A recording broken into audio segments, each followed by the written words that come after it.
ಪ್ರೀತಿಯ 8ನೇ ತರಗತಿ ವಿದ್ಯಾರ್ಥಿಗಳೇ, ಇವತ್ತಿನ ದಿನ ನಾನು ಅಧ್ಯಾಯ 3 ಕಲ್ಲಿದ್ದಲು ಮತ್ತು ಪೆಟ್ರೋಲಿಯಂ ಎಂಬ ವಿಷಯದ ಮೇಲೆ ಪಾಠವನ್ನು ಮಾಡ್ತಾ ಇದ್ದೀನಿ. ಮಕ್ಕಳೇ, ನೀವು ಕಲ್ಲಿದ್ದಲನ್ನ ನೋಡಿದಿರಿ? ಕಲ್ಲಿದ್ದಲನ್ನ ಎಲ್ಲಿ ಬಳಸ್ತಾರೆ?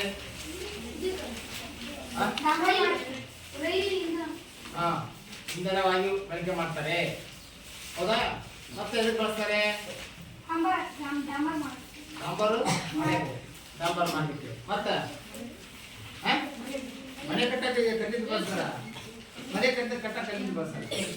ಕಲ್ಲಿದ್ದಲು, ಪೆಟ್ರೋಲಿಯಂ, ಈ ಪದಗಳು ನಿಮಗೆ ಹೊಸವು. ಆದರೆ ನೀವು ಪ್ರೈಮರಿ ಶಾಲೆಯಲ್ಲಿ ಈ ವಿಚಾರವಾಗಿ ಸ್ವಲ್ಪ ನಿಮಗೆ ಪಾಠ ಐತಲ್ಲ ಬೆದರಿಯಲ್ಲಿ ಕಲ್ಲಿದ್ದಲಿಗೆ ನೈಸರ್ಗಿಕ ಸಂಪನ್ಮೂಲಗಳಿಗೆ ಗೊತ್ತಿತ್ತ?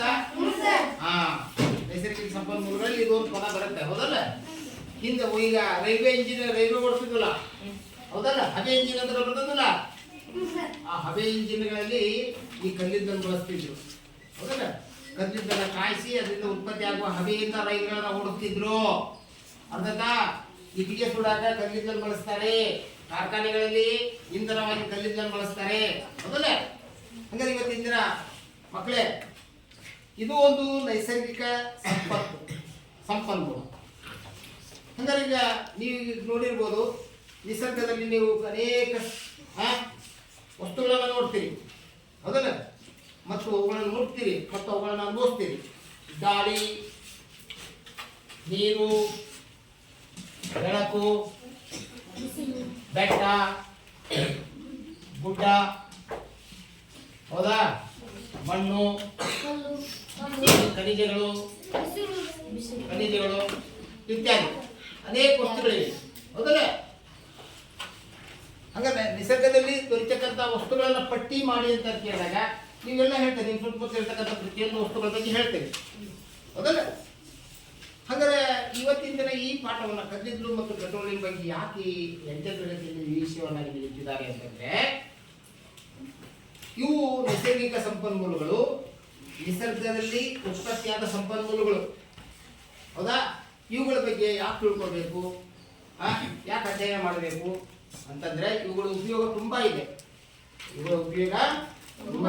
ಆದ್ದರಿಂದ ಇವುಗಳನ್ನ ಎದಕ್ಕೆ ಬಳಸ್ತಾರೆ, ಇವುಗಳಿಂದ ಉಪಯೋಗ ಏನು, ಮತ್ತೆ ಇವು ಖಾಲಿಯಾದ ಮುಂದೆ ಏನು ಅನ್ನೋದ್ರ ಬಗ್ಗೆ ವಿಷಯ ತಿಳ್ಕೊಂಡಿರ್ಬೇಕು ನಾವು, ಅಲ್ವಾ? ಅದಕ್ಕೋಸ್ಕರ ಈ ಪಾಠವನ್ನ ಇಟ್ಟಿದ್ದಾರೆ, ಅರ್ಥ ಆಯ್ತಾ?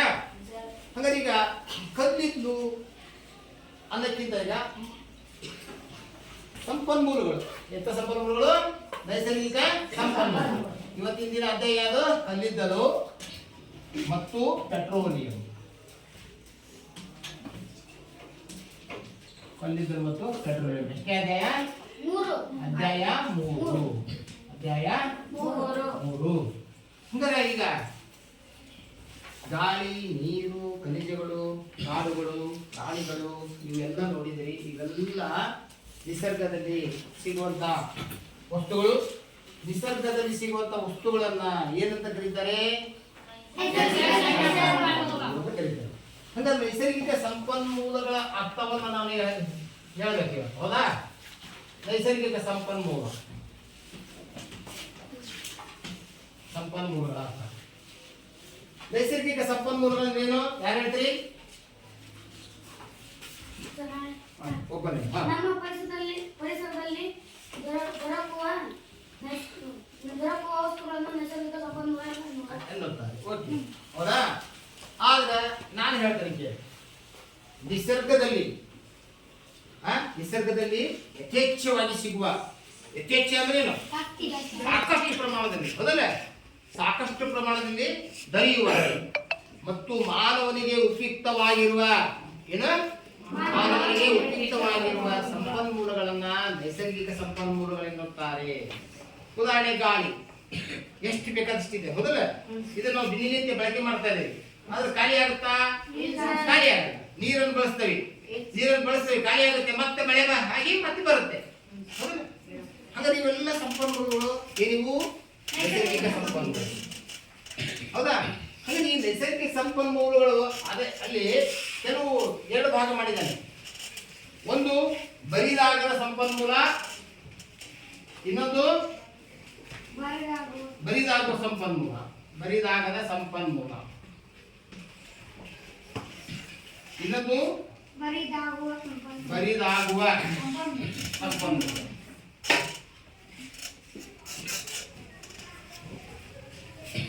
ಬರಿದಾಗದ ಸಂಪನ್ಮೂಲ ಅಂದ್ರೆ ಏನು? ಬರಿದಾಗುವ ಸಂಪನ್ಮೂಲ, ಬರಿದಾಗುವ, ಬರಿದಾಗುವ, ಬರಿದಾಗದ, ಇದ್ರ ಅರ್ಥ ತಿಳ್ಕೊಬೇಕು ನೋಡೋಣ. ಹೇಳ.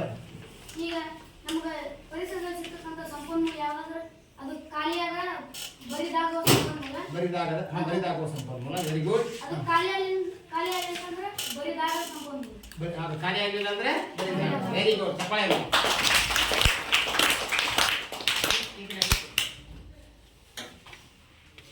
ಬರಿದಾಗದ, ಬರಿದಾಗುವ. ಇಲ್ಲಿ ಖಾಲಿಯಾಗುವ, ಖಾಲಿ ಆಗದಿರುವ. ಹೌದಲ್ಲ? ಪುನರ್ಭರ್ತಿಯಾಗದ, ಪುನರ್ಭರ್ತಿಯಾಗುವ ಪದಗಳು ನೋಡ್ರಿ. ಹೌದಲ್ಲ? ಇದು ರಿನ್ಯೂವೇಬಲ್, ಇದನ್ನು ನಾನ್ ರಿನ್ಯೂವೇಬಲ್ ರಿಸೋರ್ಸ್ ಅಂತ ಕರೀತಾರೆ. ಹೌದಾ? ಅಂದ್ರೆ ಈಗ ಬರಿದಾಗದ ಸಂಪನ್ಮೂಲಗಳು ಯಾವುವು ಅಂತಂದ್ರೆ ಖಾಲಿ ಆಗಲ್ಲ, ರಿನ್ಯೂವೇಬಲ್. ಹೌದಾ? ಯಾವ ಸಂಪನ್ಮೂಲಗಳು? ನೀರು, ಗಾಳಿ, ಬೆಳಕು, ಗುಡ್ಡ, ಖನಿಜಗಳು ಇತ್ಯಾದಿ. ಖನಿಜಗಳು. ಖನಿಜ ಸಂಪನ್ಮೂಲಗಳು ಏನಾಗ್ತಾ ಇದಾವೆ? ಈಗ ಬರಿದಾಗ್ತಾ ಇದಾವೆ. ಹೌದಲ್ಲ? ನೀರು ಖಾಲಿ ಆಗ್ತಾ ಇಲ್ಲ, ನೀರು ಮತ್ತೆ ಪುನರ್ಭರ್ತಿ ಆಗುತ್ತೆ. ಕಾಡುಗಳು, ಪ್ರಾಣಿಗಳು, ಇವು ಎಷ್ಟು ಕಡುಗಳು ಮತ್ತೆ ಬೆಳೆಸಬಹುದು. ಹೌದಲ್ಲ? ಪ್ರಾಣಿಗಳು ಅಷ್ಟೇ, ಸತ್ತು ಮತ್ತೆ ಅವು ಬೆಳೀತಾ ಇರ್ತವೆ. ಹೌದಲ್ಲ? ಆದ್ರೆ ಇವೆಲ್ಲ ಬರಿದಾಗದ ಸಂಪನ್ಮೂಲ. ಕೆಲವು ಸಂಪನ್ಮೂಲಗಳನ್ನ ಎಷ್ಟು ಬಳಕೆ ಮಾಡಿದ್ರು, ಸೌರ ಬೆಳಕು ದಿನಕ್ಕೆ ಎಷ್ಟು ಬಳಕೆ ಮಾಡ್ರಿ, ಅದೇನಾದ್ರು ಖಾಲಿ ಆಗುತ್ತಾ? ನಾವು ಸತ್ರು, ನಮ್ಮ ಮಕ್ಕಳು ಸತ್ರು, ನಮ್ಮ ಮಕ್ಕಳು ಸತ್ರು, ಸೂರ್ಯ ಬೆಳಕು ಬಂದೇ ಬರುತ್ತೆ. ಹೌದಲ್ಲ? ಹಾಗಾದ್ರೆ ನಮಗೆ ನಾವು ಎಷ್ಟೇ ಬೆಳೆಸಿದ್ರು ಅವು ಖಾಲಿ ಆಗಲ್ಲ. ಅಂತ ಸಂಪನ್ಮೂಲಗಳು ಏನಂತ ಕರೀತಾರೆ? ಬರಿದಾಗದ ಸಂಪನ್ಮೂಲ. ನೀರು, ಗಾಳಿ, ಬೆಳಕು, ಗುಡ್ಡ, ಬೆಟ್ಟ ಗುಡ್ಡ ಸಾಹಿತ್ಯ ನೈಸರ್ಗಿಕ ಸಂಪನ್ಮೂಲ. ಬೆಳಕು, ಹೌದಾ? ಪ್ರಾಣಿಗಳು, ಹಾಗೆ ಸಸ್ಯಗಳು ಇತ್ಯಾದಿ. ಇವು ಬರಿದಾಗದ ಸಂಪನ್ಮೂಲ. ಈ ಬರಿದಾಗುವ ಸಂಪನ್ಮೂಲಗಳ ಬಗ್ಗೆ ನೋಡೋಣ. ಬರಿದಾಗುವ ಸಂಪನ್ಮೂಲ ಅಂದ್ರೆ ಯಾವಪ್ಪ? ಅವು ನಿಸರ್ಗದಲ್ಲಿ ದೊರೆತವು, ಸಿಕ್ಕವು, ಉತ್ಪತ್ತಿಯಾಗಿವೆ. ಹೌದಾ? ನೈಸರ್ಗಿಕವಾಗಿ ಉತ್ಪತ್ತಿಯಾಗಿವೆ. ಆದ್ರೆ ಮಾನವನ ಚಟುವಟಿಕೆಯಿಂದಾಗಿ ಅವುಗಳು ಏನಾಗಿವೆ? ಖಾಲಿ ಆಗ್ತಿವೆ, ಬರಿದಾಗುತ್ತಿವೆ. ಅಂತಹ ಸಂಪನ್ಮೂಲಗಳನ್ನು ಏನಂತ ಕರೀತಾರೆ? ಬರಿದಾಗುವ ಸಂಪನ್ಮೂಲ. ಪೆಟ್ರೋಲಿಯಂ, ಇಂಧನ. ಈಗ ಪೆಟ್ರೋಲಿಯಂ ಅಂತ ಕೇಳಿದ್ರೆ ಈಗ ನೀವು ಮಕ್ಕಳೇ ಇಲ್ಲಿ ಪೆಟ್ರೋಲಿಯಂ ಅನ್ನೋ ಪದ ಹೇಳಿದ್ರಿ. ಪೆಟ್ರೋಲಿಯಂ ಅಂದ್ರೆ ಏನು? ವಾಹನಗಳಿಗೆ ಚಲಿಸುವುದಕ್ಕೆ ಬಳಸುವ ಇಂಧನ. ವಾಹನಗಳು ಚಲಿಸಿ ಬಳಸಲ್ಲ. ಈ ಪೆಟ್ರೋಲಿಯಂನಾಗ ಸಾಕಷ್ಟು ಇಂಧನಗಳಿವೆ. ಬರೀ ಪೆಟ್ರೋಲಿಯಂ, ನಿಮಗೆ ಪೆಟ್ರೋಲಿಯಂ ಅಂದ್ರೆ ಬರೀ ನೀವು ತಿಳ್ಕೊಂಡಿದ್ದೇನು? ಪೆಟ್ರೋಲ್ ಅಂತ ತಿಳ್ಕೊಂಡ್ರಿ. ಅದು ಪೆಟ್ರೋಲಿಯಂನ ಒಂದು ಉಪ ಉತ್ಪನ್ನ. ಪೆಟ್ರೋಲಿಯಂ ನಮ್ಮನ್ನ ಸಂಸ್ಕರಿಸಿದಾಗ ಡೀಸೆಲ್, ಪೆಟ್ರೋಲು, ಸೀಮೆಎಣ್ಣೆ, ಮೇಣ, ಡಾಂಬರು ಇವೆಲ್ಲ ಸಿಗ್ತವೆ. ಇವಕ್ಕೆಲ್ಲ ಅಂತ ಕೇಳಿದ್ರೆ ಒಟ್ಟಾರೆ ಒಟ್ಟನ್ನು ಪೆಟ್ರೋಲ್, ಡೀಸೆಲ್, ಸೀಮೆಎಣ್ಣೆ, ಮೇಣ, ಡಾಂಬರು, ಹೌದಾ ಇತ್ಯಾದಿಗಳನ್ನು ಏನಂತ ಕರೀತಾರಂದ್ರೆ ಪೆಟ್ರೋಲಿಯಂ ಅಂತ ಕರೀತಾರೆ. ಕೃಷಿ ಪೆಟ್ರೋಲ್ಗೆ ಇವೆಲ್ಲ ಪೆಟ್ರೋಲಿಯಂನ ಶುದ್ಧೀಕರಣ ಮಾಡುವಾಗ ಈ ಎಲ್ಲ ಉಪ ಉತ್ಪನ್ನಗಳು ಬೆರೀತವೆ. ಹೌದಾ? ಹಾಗಾದ್ರೆ ಪೆಟ್ರೋಲಿಯಂ ಅದರಲ್ಲಿ ಯಾವುದು? ಪೆಟ್ರೋಲ್, ಡೀಸೆಲ್, ಸೀಮೆಎಣ್ಣೆ,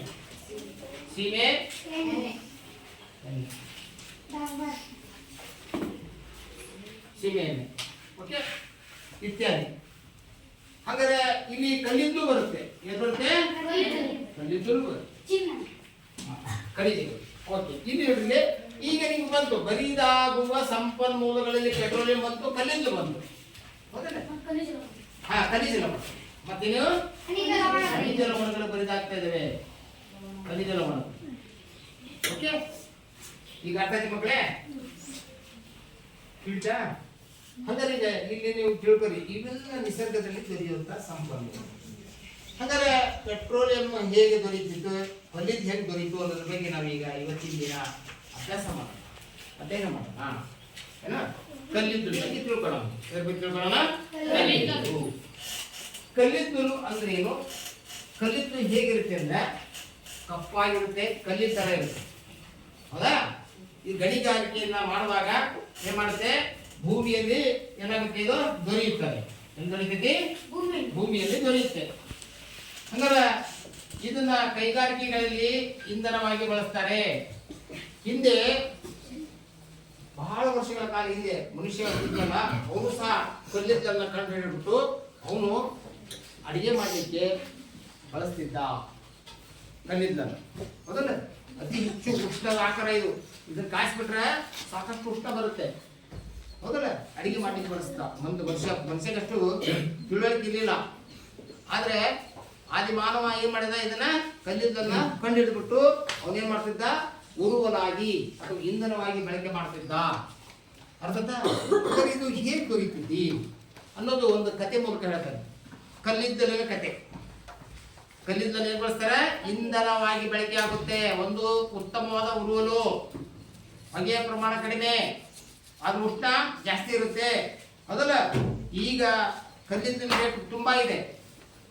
ಮೊದಲೆಲ್ಲ ಇಟ್ಗಿ ಸುಡ್ಬೇಕಾದ್ರೆ ಕಲ್ಲಿದ್ದಲು ಬಳಸ್ತಿದ್ರು. ಈಗ ಇಟ್ಗಿ ಸುಡಲ್ಲ. ಎದರಿಂದ ಬಳಸ್ತಾರೆ ಅಂದ್ರೆ ಭತ್ತದ ಹೊಟ್ಟು ಇದೆಯಲ್ಲ, ಭತ್ತದ ಹೊಟ್ಟು ಮತ್ತು ಕಟ್ಟಿಗೆಯನ್ನ ಹಾಕಿ ಇಟ್ಟಿಗೆಯನ್ನು ಸುಡ್ತಾರೆ. ಹಂಚಿನ ಕಾರ್ಖಾನೆಗಳಲ್ಲಿ ಹಂಚು ಕಾಯಿಸ್ಬೇಕಾದ್ರೆ ಏನ್ ಬಳಕೆ ಮಾಡ್ತಾರೆ? ಕಲ್ಲಿದ್ದನ್ನ ಬಳಸ್ತಾರೆ. ಹೌದಲ್ಲ? ಈ ಕಲ್ಲಿದ್ದು ಹೇಗೆ ಉಂಟಾಯಿತು ಅನ್ನೋದ್ರ ಬಗ್ಗೆ ಕೇಳ್ತಾರೆ. ಸುಮಾರು ಕಲ್ಲಿದ್ದ ಕತೆ ಕೇಳಿ.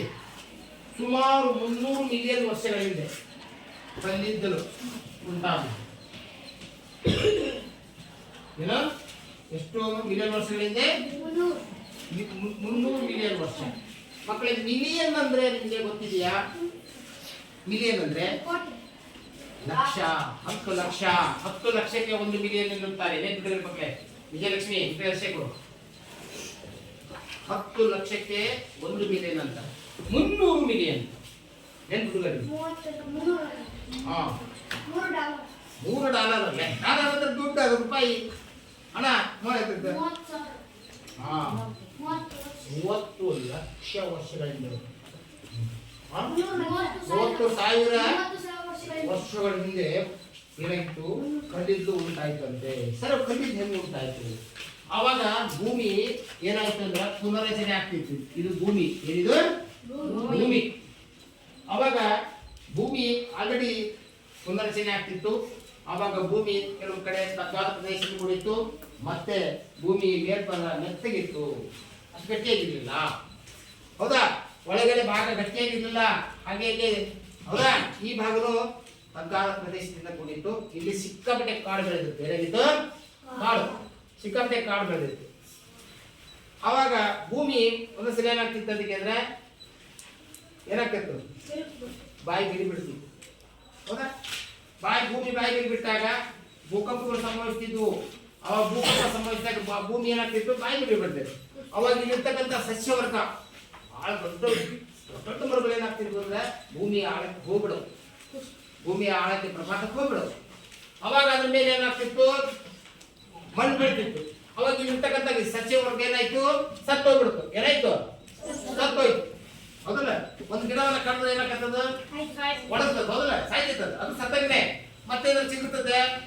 ಸಿಗಿರಲ್ಲ. ಹಂಗ ಭೂಮಿ ಮೇಲೆ ಸಾಕಷ್ಟು ಜೀವಾಂಶ ಇತ್ತು. ಭೂಮಿ ಬಹಳ ಮೃದುವಾಗಿತ್ತು. ಅಂತ ಸಂದರ್ಭದಲ್ಲಿ ಭೂಕಂಪ ಆದಾಗ ಏನಾಗ್ತಿತ್ತು? ಅಲ್ಲಿನ ಸಸ್ಯವರ್ಗ ಏನಾಗ್ತಿತ್ತು? ಭೂಮಿಯ ಆಳಕ್ಕೆ ಹೋಗ್ತಿತ್ತು. ಹೌದಾ? ಭೂಮಿಯ ಆಳಕ್ಕೆ ಹೋದಾಗ ಅದ್ರ ಮೇಲೆ ಸಸ್ಯವರ್ಗದ ಮೇಲೆ ಮಣ್ಣು ಅವೆಲ್ಲ ಬಿದ್ದು ಮುಚ್ಕೊಂಡ್ಬಿಡೋದು. ನಂತರ ಭೂಮಿಯ ಒಳಗಿರ್ತಕ್ಕಂಥ ಈ ಸಸ್ಯವರ್ಗ ಏನಾಗಿ ಭೂಮಿಯ ಒಳಗಿನ ಅಧಿಕ ತಾಪ, ಎಂತ ತಾಪ? ಭೂಮಿಯ ಒಳಗಿನ ಅಧಿಕ ತಾಪ ಮತ್ತು ಅಧಿಕ ಒತ್ತಡ, ಅದು ಒತ್ತಡ ಪರಿಣಾಮವಾಗಿ ಏನಾಯ್ತು? ಕಲ್ಲಿದ್ದಲು ರಚನೆ. ಕಲ್ಲಿದ್ದಲು ಏನಾಯ್ತು? ರಚನೆ ಆಯ್ತು. ಹಂಗಾರೆ ಕಲ್ಲಿದ್ದಲು ಉತ್ಪತ್ತಿ ಆಗಿದ್ದು ಎಷ್ಟು ವರ್ಷಗಳ ಹಿಂದೆ? 300 ಮಿಲಿಯನ್ ವರ್ಷಗಳ ಹಿಂದೆ. ಹೌದಾ? ಭೂಮಿಯಲ್ಲಿದ್ದ ಸಸ್ಯವರ್ಗ ಏನಾಯ್ತು? ಏನಾಗಿ ನಾಶ ಆಗಿಲ್ಲ. ಭೂಮಿಯ ಆಳಕ್ಕೆ ಹೋಗಿ ಅಲ್ಲೇನಾಯ್ತು ಭೂಮಿಯ ತಾಪ ಮತ್ತು ಒತ್ತಡದಿಂದಾಗಿ ಅವು ಕರಿಗೆ ಏನಾದವು ಕಲ್ಲಿದ್ದಾದವು. ಹಂಗಾರೆ ಕಲ್ಲಿದ್ದು ಉತ್ಪತ್ತಿಯಾಗಿದೆ ಇದರಿಂದ ಸಸ್ಯವರ್ಗದಿಂದ. ಇದು ನೆನಪಿದೆ ಮಕ್ಕಳೇ, ಕಲ್ಲಿದ್ದ ಉತ್ಪತ್ತಿಯಾಗಿದೆ ಇದರಿಂದ ಸಸ್ಯವರ್ಗದಿಂದ. ಹೌದಾ? ಹಂಗಾರೆ ಪೆಟ್ರೋಲಿಯಂ ಅಂತ ಬರುತ್ತೆ ಮುಂದೆ. ಆ ಪೆಟ್ರೋಲಿಯಂ ಎದರಿಂದ ಆಗಿತ್ತು ಅಂತ ಕೇಳಿದ್ರೆ ಪ್ರಾಣಿಗಳಿಂದ. ಹಿಂದೆ ದೈತ್ಯಾಕಾರದ ಪ್ರಾಣಿಗಳಿದ್ವು, ಅವುಗಳು ನಶಿಸಿ ಹೋಗಿ ಭೂಮಿ ಆಳಕ್ಕೆ ಹೋದಾಗ ಅವು ಸಹ ಸತ್ತ ಮೇಲೆ ಅವು ಭೂಮಿಯ ತಾಪ ಮತ್ತು ಒತ್ತಡಕ್ಕೆ ಅವು ಕರಗಿ ಏನಾದವು ಪೆಟ್ರೋಲಿಯಂ ಇಂಧನಗಳಾದವು. ಹೌದಾ? ಪೆಟ್ರೋಲಿಯಂ ಇಂಧನಗಳಾದವು ಅಂತ ನೆಕ್ಸ್ಟ್ ಒಂದು ಮುಂದಿನ ತರಗತಿಯಲ್ಲಿ ಇದು ಮಾಡೋಣ. ಓಕೆ, ಕಲ್ಲಿದ್ದು ರಚನೆ. ಹಂಗಾರೆ ಸಪ್ತ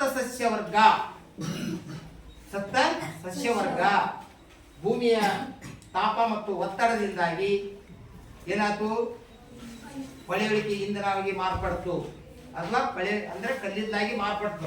ಈ ಪ್ರಕ್ರಿಯೆಗೆ ಏನಂತ ಕರೀತಾರ? ಕಾರ್ಬನೀಕರಣ. ಏನಂತ ಕರೀತಾರ? ಕಾರ್ಬನೀಕರಣ.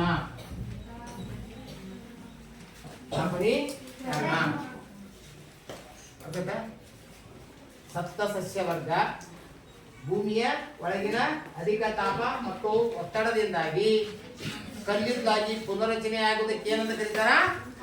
ಕಾರ್ಬನೀಕರಣ ಅಂತ ಕರೀತಾರೆ. ಅರ್ಥ ಆಯ್ತಾ ಮಕ್ಕಳೇ?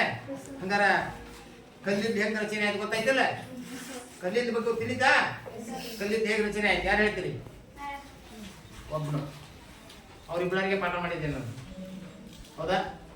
ಉಳಿದರಿಗೆ ಏನಿಲ್ಲ, ಅಕ್ಕ ಸುಮ್ಮನೆ ಬಂದು ಕೇಳಿ ಹೋಗಿರಿ. ಹೇಳ ಮನೆ ಲಕ್ಷಾಂತರ ವರ್ಷಗಳಿಂದ ಭೂಮಿಯಲ್ಲಿ ಸಸ್ಯವರ್ಗ ಸಾಕಷ್ಟು ಇತ್ತು. ಅವಾಗ ಇಷ್ಟು ಜನ ಇರಲಿಲ್ಲ. ಹೌದಾ? ಜನಸಂಖ್ಯೆ ಏನಾಗಿತ್ತು? ಕಡಿಮೆ ಆಗಿತ್ತು.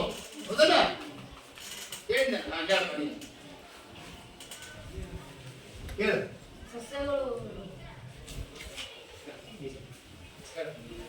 ಸುಮಾರು 300 ಮಿಲಿಯನ್ ವರ್ಷಗಳ ಹಿಂದೆ ಭೂಮಿಯು ಭೂಕಂಪವಾಗಿ ಸಸ್ಯಗಳು ಭೂಮಿಯ ಆಳಕ್ಕೆ ಹೋಗಿ ಅಲ್ಲಿ ತಾಪ ಮತ್ತು ಉಷ್ಣ ಒತ್ತಡದಿಂದ ಕಲ್ಲಿದ್ದು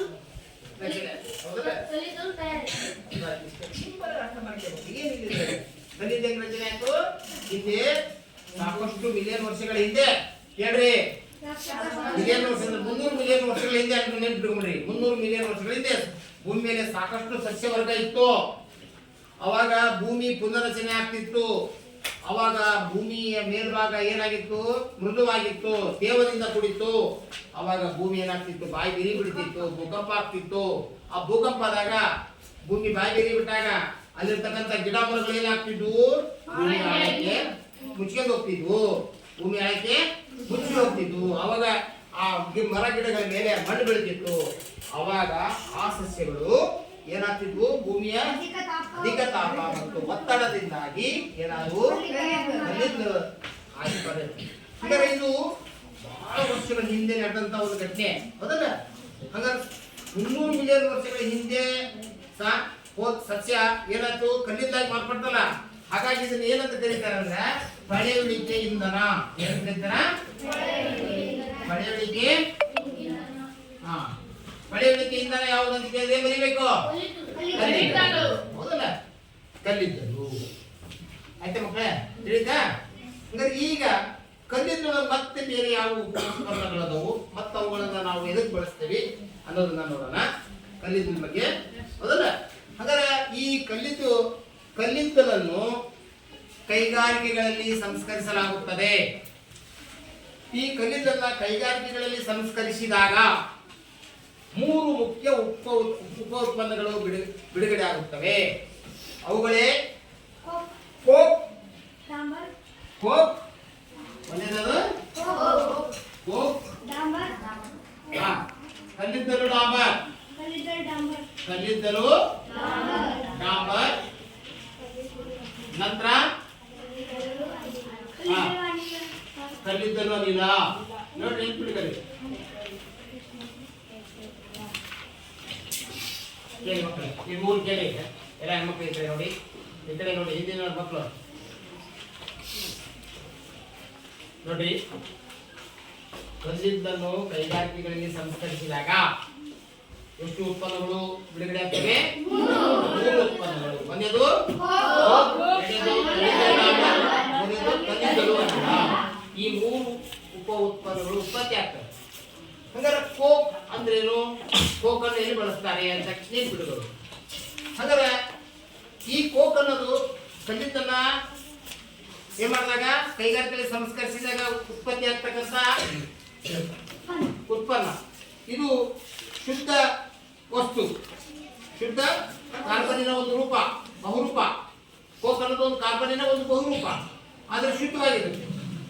ಹಾಗಾದ್ರೆ ಈ ಕಠಿಣವಾಗಿರುತ್ತೆ ಮತ್ತು ರಂಧ್ರಮಯವಾಗಿರುತ್ತೆ. ಇದೇನಾಗಿರುತ್ತೆ?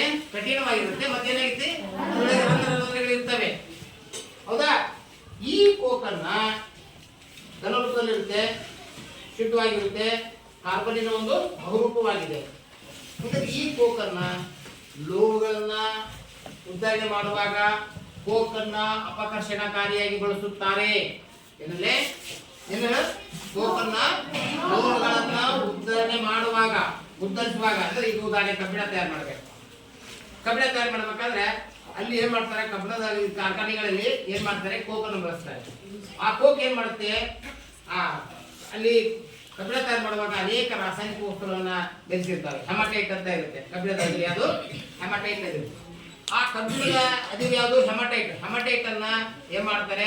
ಒಂದು ದೊಡ್ಡ ಪಾತ್ರೆಗೆ ಹಾಕಿ ನಂತರ ಅದಕ್ಕೆ ಏನೇನೋ ಹಾಕಿ ಕೆಲವು ವಸ್ತುಗಳನ್ನು ಹಾಕಿ ಏನ್ ಮಾಡ್ತಾರೆ? ಚೆನ್ನಾಗಿ ಉಷ್ಣವನ್ನು ನೀಡಿದಾಗ ಅಲ್ಲಿ ಕಾರ್ಬನ್ ಡೈಆಕ್ಸೈಡ್ ಬಿಡುಗಡೆ ಆಗುತ್ತೆ. ಆ ಕಾರ್ಬನ್ ಡೈಆಕ್ಸೈಡ್ ಅನ್ನ ಅಪಕರ್ಷಣಕಾರಿಯಾಗಿ ಮಾಡಲಿಕ್ಕೆ ಏನ್ ಮಾಡುತ್ತೆ? ಅಂದ್ರೆ ಲೋಹಗಳನ್ನ ಉದ್ಧರಣೆ ಮಾಡುವಾಗ, ಅಂದ್ರೆ ಲೋಹಗಳನ್ನ ತಯಾರು ಮಾಡುವಾಗ ಕೋಕನ್ನ ಅಪಕರ್ಷಣಕಾರಿಯಾಗಿ ಬಳಸುತ್ತಾರೆ. ಅರ್ಥ ಆಯ್ತಾ? ಇದು ಕೋಕನ ಉಪಯೋಗ. ನಂತರ ಕಲ್ಲಿದ್ದಲು ಡಾಂಬರ್ ಒಂದೇದಾಗಿದೆ. ನೆಕ್ಸ್ಟ್ ಯಾವುದು? ಕಲ್ಲಿದ್ದಲು ಡಾಂಬರ್.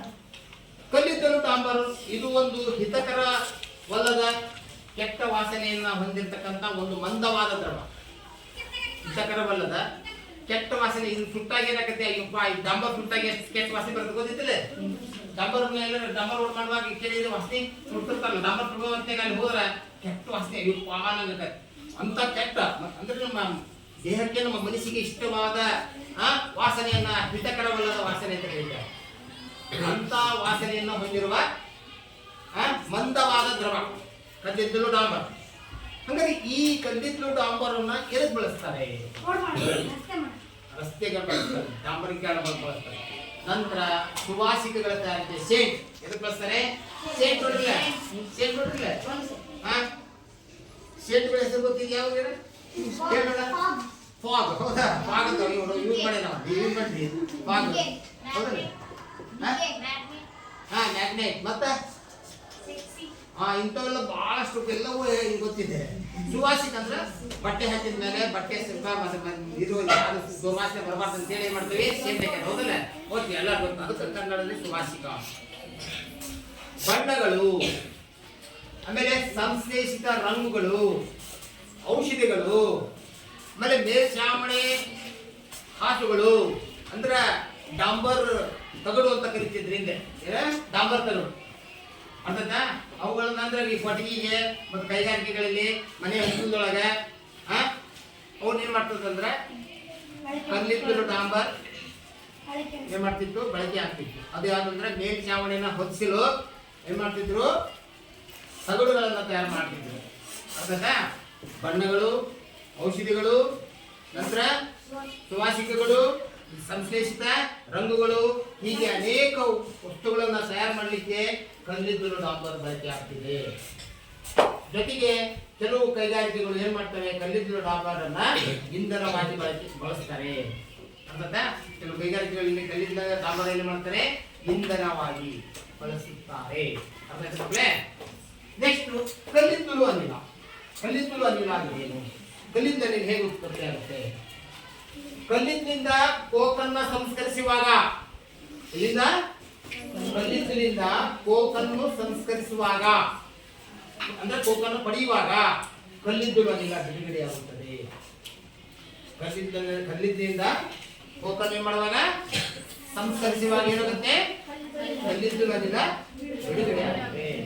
ಹಂಗಾರೆ ಈ ಕಲ್ಲಿದ್ದಲ ಅನಿಲವನ್ನು ಎದಕ್ಕೆ ಬಳಸ್ತಾರೆ ಅಂತ ಕೈಗಾರೆ ಇದನ್ನು ಸಹ ಕೈಗಾರಿಕೆಗಳಲ್ಲಿ ಇಂಧನವಾಗಿ ಬಳಸುತ್ತಾರೆ. ಕೈಗಾರಿಕೆಗಳಲ್ಲಿ ಏನಾಗಿ ಬಳಸ್ತಾರೆ? ಕೈಗಾರಿಕೆ ಅಂದ್ರೆ ಗೊತ್ತಲ್ಲ, ಫ್ಯಾಕ್ಟ್ರಿ ಹೌದಲ್ಲ? ಫ್ಯಾಕ್ಟ್ರಿಗಳು ಸಾಕಷ್ಟು ನೋಡಿದ್ದೀರಿ ನೀವು. ಈಗ ಹರಿಯಾಣ ನೋಡಿದಿಲ್ಲ, ಹರಿಯಾಣದಾಗ ಕಾರ್ಖಾನೆಗಳು ಭಾಳ ಅದಾವೆ. ಕಿರ್ಲೋಸ್ಕರ್ ಫ್ಯಾಕ್ಟ್ರಿ, ಶುಗರ್ ಫ್ಯಾಕ್ಟ್ರಿ, ಆಮೇಲೆ ಪಾಲಿಫವೇರ್ ಫ್ಯಾಕ್ಟ್ರಿ, ಹೌದಲ್ಲ? ಬಹಳಷ್ಟು ಫ್ಯಾಕ್ಟ್ರಿ, ಸಿಂಥೆಟಿಕ್ ಫ್ಯಾಕ್ಟ್ರಿಗಳು ಅದನ್ನೆಲ್ಲ ಅದಾವೆ, ಸಾಕಷ್ಟು ಫ್ಯಾಕ್ಟ್ರಿಗಳು ಅದಾವೆ, ಹೌದಲ್ಲ? ಇಲ್ಲಿ ನೀವು ಶುಗರ್ ಫ್ಯಾಕ್ಟ್ರಿ ನೋಡಿದಿರಲ್ಲ, ಅದೇ ಟೈಪ್. ಅಂದ್ರೆ ಕಚ್ಚಾ ವಸ್ತುಗಳಿಂದ ಶುದ್ಧ ವಸ್ತುಗಳನ್ನ ತಯಾರು ಮಾಡುವಂತ ಒಂದು ದೊಡ್ಡ ಕಾರ್ಖಾನೆ. ಅಲ್ಲಿ ನೂರಾರು ಸಾವಿರಾರು ಜನ ಕೆಲಸ ಮಾಡ್ತಿರ್ತಾರೆ, ಹೌದಲ್ಲ? ಅಲ್ಲಿ ಇದೇ ರೀತಿ ಕಲ್ಲಿದ್ದನ್ನ ಕೋಕ್ ಇಂಡಸ್ಟ್ರಿಯಲ್ಲಿ ಏನ್ ಮಾಡಿದ್ರೆ ಸಂಸ್ಕರಿಸುವಾಗ ಏನ್ ಮಾಡ್ತಾರೆ, ಕಲ್ಲಿದ್ದಲಿನ ಉಪಯೋಗ ಆಗುತ್ತೆ. ಈ ಕಲ್ಲಿದ್ದಲಿನಿಂದ ಇದನ್ನು ಏನ್ ಬಳಕೆ ಮಾಡ್ತಾರೆ? ಇಂಧನವಾಗಿ, ಇಂಧನ ಅಂದ್ರೆ ಉರುವಲುವಾಗಿ ಬಳಸ್ತಾರೆ, ಹೌದಾ?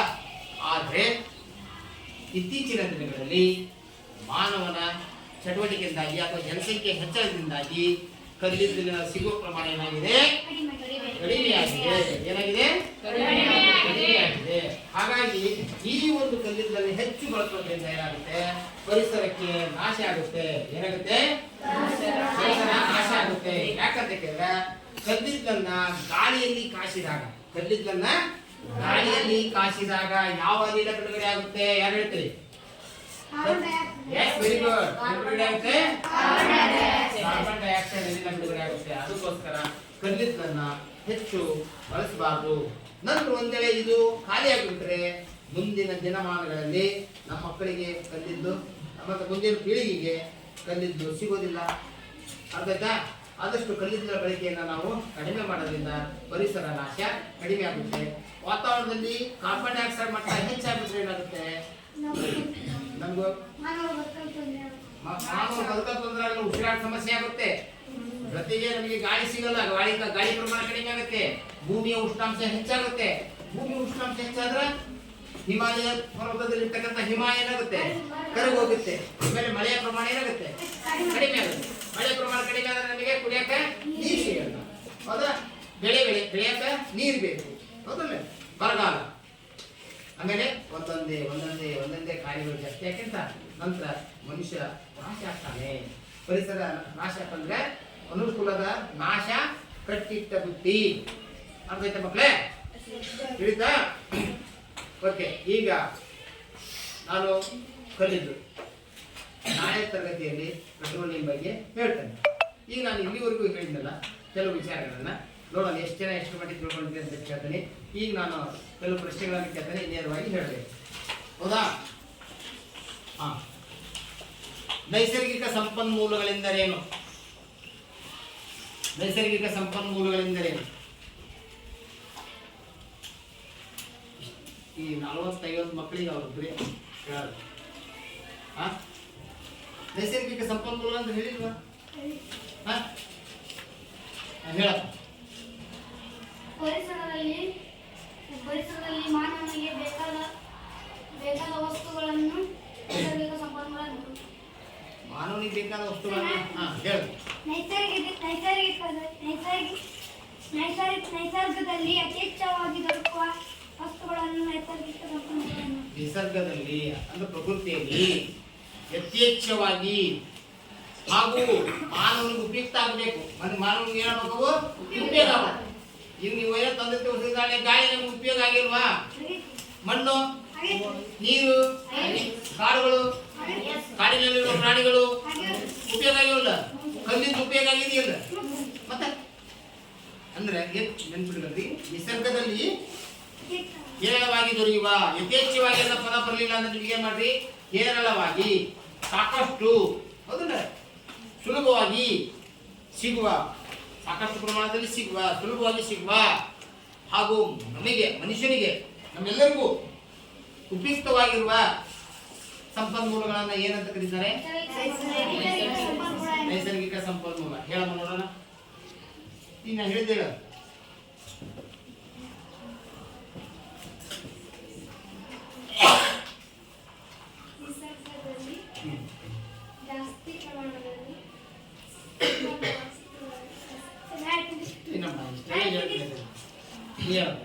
ನಿಸರ್ಗದಲ್ಲಿ ಯಥೇಚ್ಛವಾಗಿ ಮಾನವನಿಗೆ ವಸ್ತುಗಳು ನೈಸರ್ಗಿಕ ಸಂಪನ್ಮೂಲ. ನಿಮಗೆ ಇಷ್ಟೆಲ್ಲ ಹೇಳಕತ್ತೇನೆ, ಒಂದು ವಾಕ್ಯ ರಚನೆ ಮಾಡಿ ಹೇಳ್ತಾರಲ್ಲ. ನಾನು ಹೇಳಿದ ಪ್ರಕೃತಿಯಲ್ಲಿ, ನಿಸರ್ಗದಲ್ಲಿ, ಪರಿಸರದಲ್ಲಿ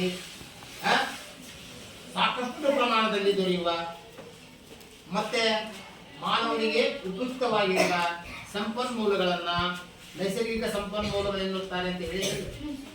ಹೌದಾ? ಕುತ್ಕೋ. ಹಂಗಾರೆ ನೈಸರ್ಗಿಕ ಸಂಪನ್ಮೂಲಗಳಲ್ಲಿ ಎಷ್ಟು ವಿಧ? ಅವು ನೈಸರ್ಗಿಕ ಸಂಪನ್ಮೂಲಗಳಲ್ಲಿ 3 ವಿಧಾನ. 2 ವಿಧ. ಅವು ಯಾವಪ್ಪ? ಬರಿದಾಗದ ನೈಸರ್ಗಿಕ ಸಂಪನ್ಮೂಲ. ಪೂರ್ತಿ ಹೇಳ್ಬೇಕು. ಬರಿದಾಗದ ನೈಸರ್ಗಿಕ ಸಂಪನ್ಮೂಲಗಳು. ಬರಿದಾಗದ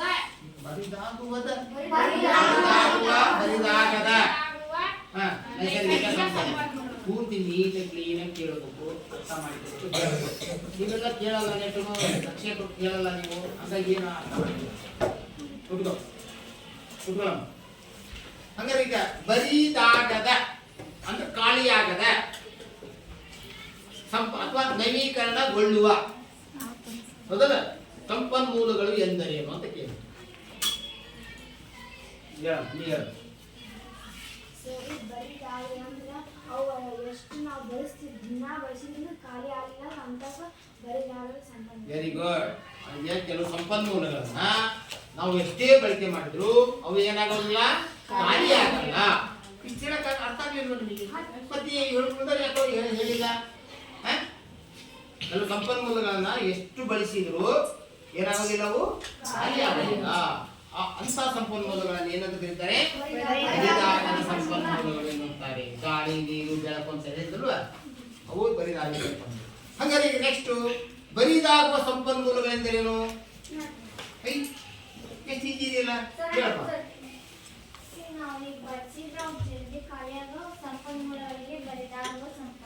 ಕೆಲವು ಸಂಪನ್ಮೂಲಗಳನ್ನ ನಾವು ಬಳಸ್ತೇವೆ, ಅವು ಮುಂದಿನ ದಿನಗಳಲ್ಲಿ ಏನಾಗ್ತವೆ? ಖಾಲಿ ಆಗ್ತವೆ. ಅವು ಮುಂದೆ ಉತ್ಪತ್ತಿ ಆಗಕ ಮತ್ತೆ ಲಕ್ಷಾಂತರ ವರ್ಷಗಳು ಬೇಕು, ಹೌದಲ್ಲ? ಹಾಗಾಗಿ ಅಂತ ಸಂಪನ್ಮೂಲಗಳು ಏನಂತ ಕರೀತಾರೆ? ಬರಿದಾಗುವ ಸಂಪನ್ಮೂಲಗಳು. ಬರಿದಾಗುವ ಸಂಪನ್ಮೂಲಗಳು ಉದಾಹರಣೆ ಹೇಳಮ್ಮ. ಪೆಟ್ರೋಲಿಯಂ ಮತ್ತೆ ಕಲ್ಲಿದ್ದಲು, ಖನಿಜ ಲವಣಗಳು, ಇವು ಬರಿದಾಗುವ ಸಂಪನ್ಮೂಲಗಳು. ಅದನ್ನ ಕುತ್ಕೊಳ್ಳೋಣ. ಹಾಗಾದ್ರೆ ಈಗ ಮಕ್ಕಳೇ, ನಾನೀಗ ಕಲ್ಲಿದ್ದಲ ಬಗ್ಗೆ ಹೇಳಿದೆ. ಈಗ ನೆಕ್ಸ್ಟ್ ಕಲ್ಲಿದ್ದಲನ್ನ ಕಾರ್ಖಾನೆಗಳಲ್ಲಿ ಸಂಸ್ಕರಿಸುವಾಗ ಎಷ್ಟು ಉತ್ಪನ್ನಗಳು ಬಿಡುಗಡೆ ಆಗ್ತವೆ? ಅವು ಯಾವುವು? 3. ಅವು ಯಾವುವು? Very good. ಹೇಳಿದಲ್ಲ, ಕರೆಕ್ಟ್ ಹೇಳಿದ?